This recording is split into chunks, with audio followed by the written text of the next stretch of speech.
Hello everybody and welcome back to Newegg TV. I'm Steve and today I'm going to do an overview on this Z97 ATX motherboard from Gigabyte. This is the GA-Z97X-Gaming G1 WIFI-BK. This board features Intel's 9 series chipset, which is used in both the Z97 and H97 Express-based boards. The Gaming G1 utilizes the Z97 Express chipset, which has some improvements on the Z87 chipset that you already know. So, what are the improvements?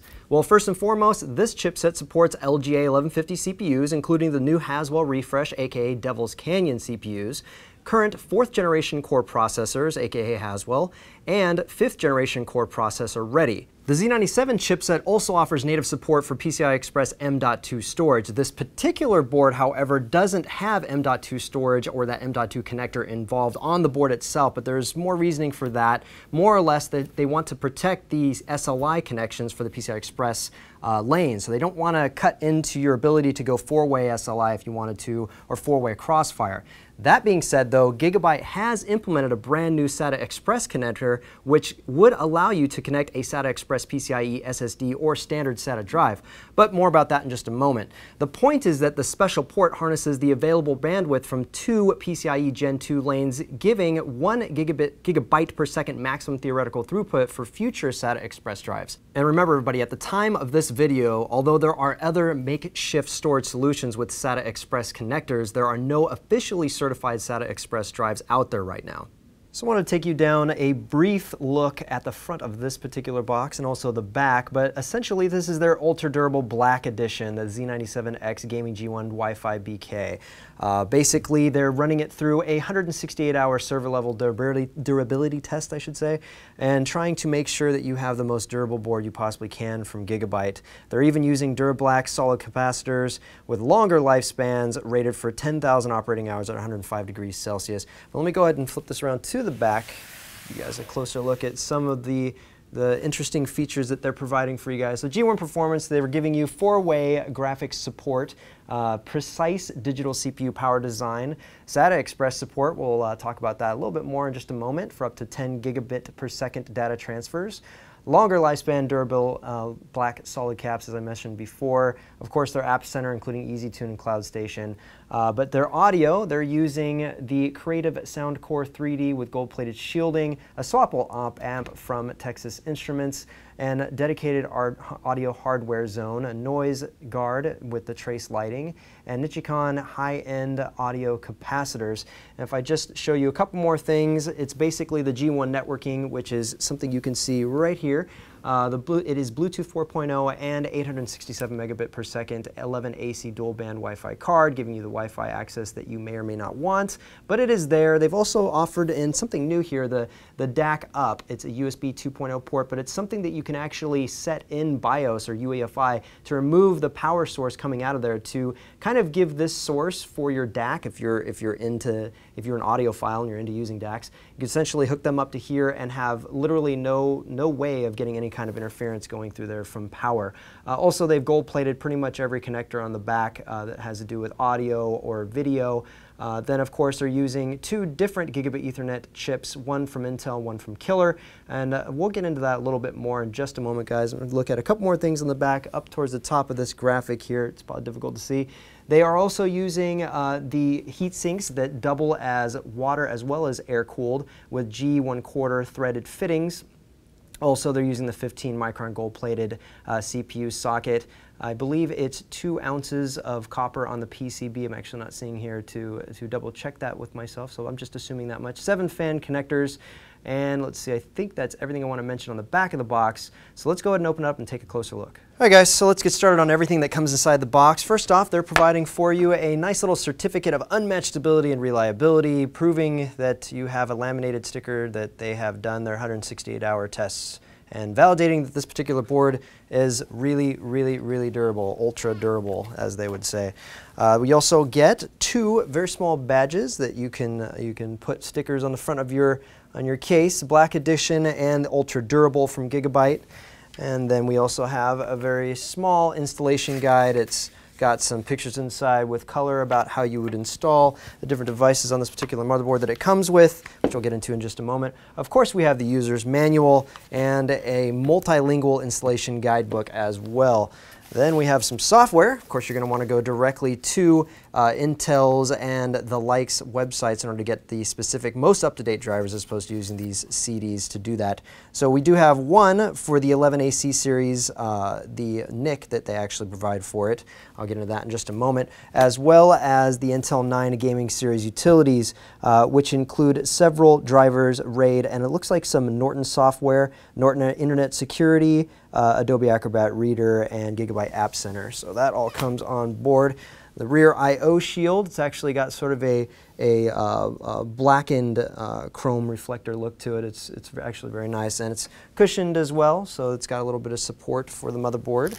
And then we jump into the Crossfire and SLI bridges. We do get one two-way Crossfire bridge that is provided. Then we have two-way SLI, three-way SLI, as well as four-way SLI bridges. So that's nice that they're providing all of that, of course. Then we get some serial ATA cables. These cables are a little nicer than the standard. They are nylon braided, so they've got nylon cable here. Very, very stiff, and they do have latches as well. There's a total of, let's see, 2 in each package, so a total of 6, and 3 of those have the 90-degree bend in them. So that's nice if you need to have that in your particular chassis. Now we do have the card itself, the wireless card itself. Now if I look really closely at this, it looks like it's the Intel dual band wireless AC 7260, model 7260 HMW. So that is there as long, and it does provide for you guys the 2 SMA ports here to plug in with your antenna at home or the one that they provide for you. Of course, they also have a 4-pin USB plug that plugs into the back of this here. And this cable is going to plug that into the motherboard's USB header, and that is going to give you Bluetooth 4.0 connectivity on that card as well. And finally, last but not least, they do give you a 3.5-inch bay drive front USB 3.0 header that it does have the standard 3.0 plug, so you can plug that directly into the motherboard. In case your particular chassis at home is not compatible and doesn't have that front header connector, this is provided for you from Gigabyte. And finally, on to the Z97X-Gaming G1 Wi-Fi-BK board itself. Now, as you guys can see, it does have a slight matte black finish to the PCB itself, and we're looking at red and black accents to the heat sinks.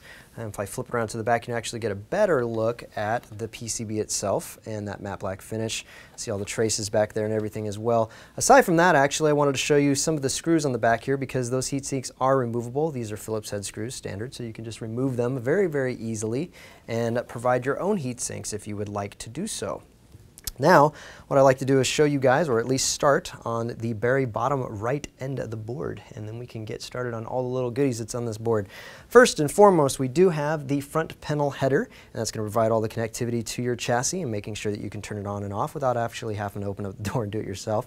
Then we have a total of 7 of these PWM fan headers across the board.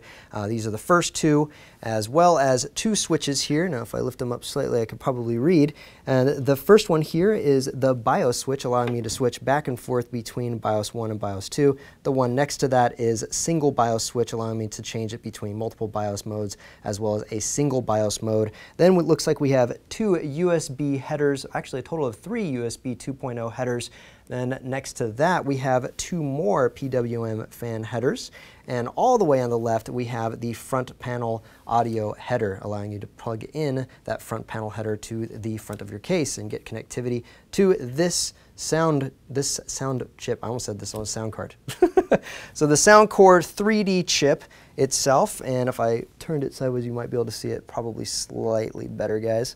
So I'll do that. There's those Nichicon capacitors that we were talking about before. There's also that board separation that would light up, and it kind of runs a line something like this along the board, giving you kind of an accent to look at. Also, we have the Texas Instruments, I believe they call them Brown Burr or Burr Brown. I might have got those. Burr Brown, that's right. Burr Brown is the name of the op amp that they're using, which is right here. And we have 2 switches, and that's going to enable you to use that op amp to give yourself a little extra gain. It's currently in the 1 position, which means the left and right channels are both set to a 2x setting, and then if you drop, or 2.5x I should say, and if you drop it down into the number 2 setting, that drops it, that cranks it up to 6x, so that's pushing the gain quite a bit more for that particular audio going out to your headphones or to your speakers in general. It's probably more for your headphones than your speakers. And then if we move right along, we're looking at all of the PCI Express slots here. So we have a total of four different full-length X16 PCI Express slots, although 2 of them are actually wired up for X16. These 2 are wired up as X8, and they are all for PCI Express Gen 3. Then we have 3 PCI Express X1 slots, and those are all PCI Express Gen 2. So keep that in mind, and this is of course going to allow you to be able to use them in a 4-way, 3-way, or 2-way AMD Crossfire or NVIDIA SLI setup. So if you want to do that, you have that option with this particular board. And down here we see the very small battery that's keeping power to the UEFI, making sure that all those settings will stay and that the time is still ticking away. Now if I bring your attention up slightly to the sort of sideways red eye here, that is the heatsink that goes over the Z97 chipset. So that is actually providing a lot of the connectivity, or all the connectivity, for this particular motherboard. Speaking of which, I'm talking about Z97 now, moving on to one of the biggest differences, and that is this SATA Express port. All 3 of these ports will have a connector that would plug into it. It's a very special connector. In fact, you might be thinking to yourself, oh, is that for power? No, it's not. You actually still provide power on a separate connection, but that's on the side, and that's after those drives actually come out, guys. So remember, they aren't out yet, but you are supposed to be getting some serious throughput with this particular port. Now you can, of course, use a SATA Rev 3 6 gigabit per second drive connected into these 2 SATA ports here, one at a time only. It won't allow you to do both, and that's just for this particular port here. Aside from that, you can also use the rest of these SATA Rev 3 6 gigabit per second ports. These ones are slightly different than the rest of them. The rest of them these are all native. These ones use a Renesas UPD720210 USB 3.0 hub that's basically allowing you to get a couple extra SATA connections. And I said USB 3.0. That is not what I meant to say. What I meant to say is that it uses the Marvell 88SE9172 chip, which allows you to do both RAID 0 and 1 on the SATA side. These will allow you to do RAID 0 and 1 as well as 5 and 10 because they are running through the native side. Moving along to power, because this is a very small SATA power connector here, but it's going to provide power for, supplemental power I should say, for you SLI and Crossfire junkies that want to go 4-way. This is going to provide power for the PCI Express slots, and if you were going to run 3 and 4 cards, just extreme setups basically, giving a little bit of extra power to power those particular slots and the cards that will be inside of them. I'm going to put this right back down again and continue from that same location. Right here we have the USB header for USB 3.0 ports, and that would be for the front panel essentially. So you could plug that in right here, and if you don't have it on your chassis, they provided for you a 3.5-inch bay USB 3.0 I guess connector is the best way I want to say it, but that will basically allow you to use it if your chassis doesn't allow you to. 24-pin header here for the power. That's ATX power for you guys, making sure this board does stay powered. And all the way over here in the corner, we do have the voltage read points that include read points for things like your voltage core, your V-core, your VDIM, and etc. Then we have 2 surface-mounted switches, actually a total of 3 surface-mounted switches here. This is the BIOS reset switch, so you can hold that down, reset the BIOS with that, as well as reset switch for the actual system itself, just like you would on the front of your chassis. But if you're using this to maybe benchmark some stuff and it's in something that doesn't have a power switch, in other words, you would be able to use these buttons, including being able to turn it on. And we also have an LED debug readout here, so this way you guys can figure out what problems this system might be throwing or what kind of codes the system is throwing. Moving on to the DDR3 DIMM slots. We do have 4 of them at 8 gigabytes a DIMM. That gives us a total of 32 gigabytes of memory, and it does support DDR3 1600 or 1333 megatransfers per second modules. Keep in mind that is going to depend on the memory that you pick, as well as the controller that's on the chip itself, so the actual CPU itself that you end up pairing with this. That in mind, we do have two more 4-pin fan headers, both for the CPU, and I'm not sure if I've got it right now, but yeah, you can see that pretty good from there. So the white and the black one here. Speaking of that, we do of course have the CPU slot, the LGA 1150 slot here. I'll remove the cover so you can get a close look at it. 15 microns of gold plating to protect that connection, making sure that it's going to have a great connection and it's not going to corrode anytime while it's connected or otherwise. And then we have the heat sinks that are surrounding it with a heat pipe running all the way down through to the Z97 chipset. And that heat sink here has actually got something special. They have G1 I should say, threaded fittings here. Allows you guys to set up a water cooling loop and run it through this system. If that is what your heart desires, you are allowed to do that. Or you could just leave them capped and use just air to keep this cool, which it's set up to do. Up here on the top right of your screens, you'll notice a CPU supplemental connector that's for a 8-pin connector, I should say, that provides supplemental power for the CPU. And finally, on to the rear I/O. Set that up a little bit so you guys can get a good look at it.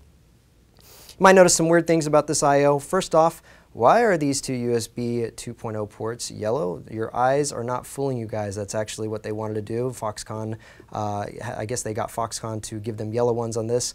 And that's so that you know which ones are the DAC ups. And that is basically used to create a connection that you can control the power going through it. In other words, in the UEFI, you can shut off the power going through that. So that if you have a DAC, most DACs I've understood are externally powered, therefore you don't need to worry about getting power through the USB, and then you can remove it to give you the best possible, clearest possible signal going to that port, giving you the data that would not be otherwise interfered with. Then below that we have a PS2 port that doubles as a mouse or a keyboard port, and that's pretty much the case with almost every motherboard, I believe. Then we have the iGPU connections, the video outs, I should say, the display outs. So DVI out here, we have a full-size display port as well as HDMI, and all three of these are gold-plated, so that's going to keep things from corroding, make it a little bit easier for you guys while you're working on whatever it is you're working on with your iGPU and giving the best possible connection. Then we have 6 USB 3.0 ports, and of those 6, 4 of them are using the Renesas UPD 720210 3.0 hub that I had mentioned before. And we have 2 more gigabit Ethernet ports here. One of them is ran by an Intel NIC, an Intel chip, I should say. The other one by Qualcomm's Atheros Killer E2201 chip. And as I said, they are both gigabit Ethernet capable. Then finally, on to the audio and the audio outs, I should say.